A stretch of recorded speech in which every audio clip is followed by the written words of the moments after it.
সেই রমাদান মাস আমাদের থেকে বিদায় নিয়ে চলে যাচ্ছে। শেষ দশক চলছে। শেষ দশককে মূল্যায়ন করা দরকার।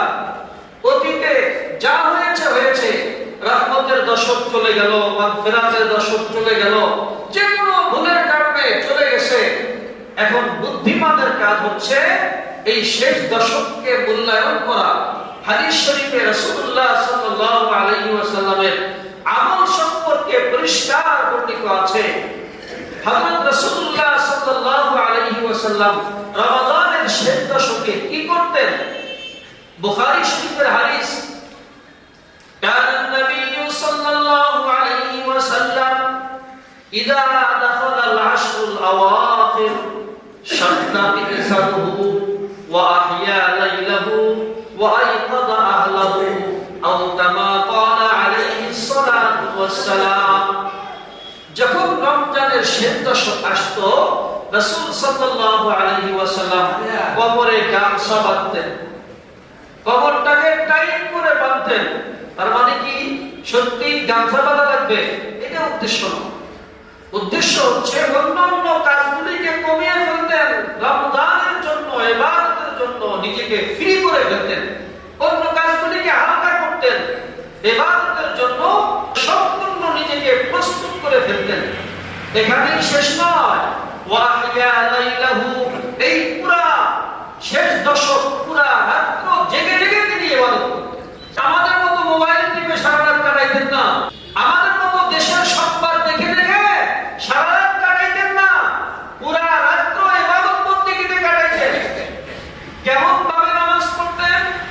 নামাজ পড়তে পড়তে, দাঁড়িয়ে থাকতে থাকতে রাসূলের পা মোবারক ফুলে যেত।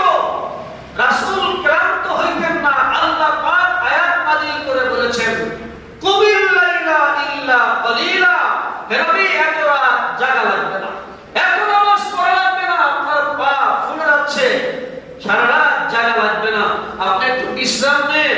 সুবহানাল্লাহ। রাসূল রাত জাগতে পছন্দ করেন, আল্লাহ রাসূলকে ঘুমায়া দেখতে পছন্দ করেন। কি পরিমাণে ইবাদত করেছেন ভাই! এখানেই শেষ নয়। আমরা তো নিজেদের সন্তানদেরকে ডাকি না, বাবা ঘুমাচ্ছে, ঘুমা, ফজরে ডাকা যাবে না, ঘুম নষ্ট হবে। কিন্তু রাসূল কি করতেন?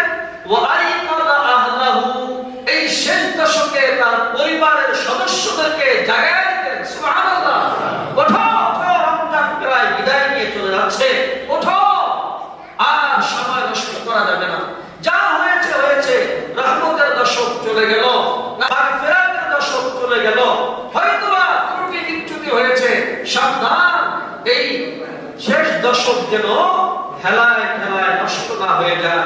নিজেও ইবাদত করতেন, নিজের পরিবারদেরকেও জাগিয়ে দিতেন।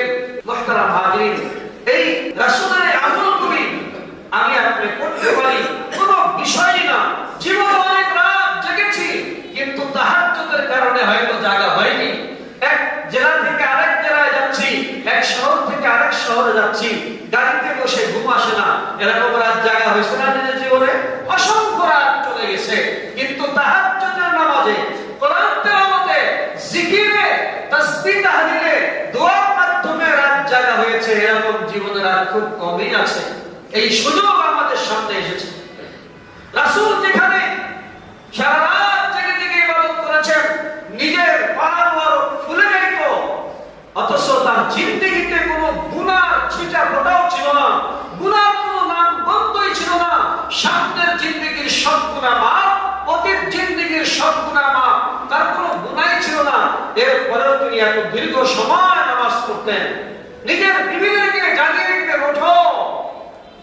অথচ রাসূলের বিবিরা নিশ্চিত জান্নাতি, এটা কোনো সন্দেহ আছে ভাই? মুহতারাম হাজিরিন, এই শেষ দশক এমন মূল্যবান, এই শেষ দশকের ভিতরে সেই মহামূল্যবান রজনী থাকার 100% সম্ভাবনা আছে। রাসূলুল্লাহ সাল্লাল্লাহু আলাইহি ওয়াসাল্লামের ব্যাপারে হাদিস এসেছে, তিনি প্রথম 10 দিন ইতিকাফ করলেন, শবে কদরকে পাইলেন না। দ্বিতীয় 10 দিন ইতিকাফ করলেন, শবে কদরকে পাইলেন না। তৃতীয় 10 দিন ইতিকাফ করলেন, এর ভিতরেই তিনি শবে কদরকে পাইলেন। সুবহানাল্লাহ। অতএব এই মহামূল্য মঙ্গলবার রজনী এই শেষ দশকের ভিতরেই আছে। আল্লাহ পাক আমাদেরকে রমাদানের প্রত্যেকটি মুহূর্ত মূল্যায়ন করার তৌফিক দান করুন। সুবহানাল্লাহ।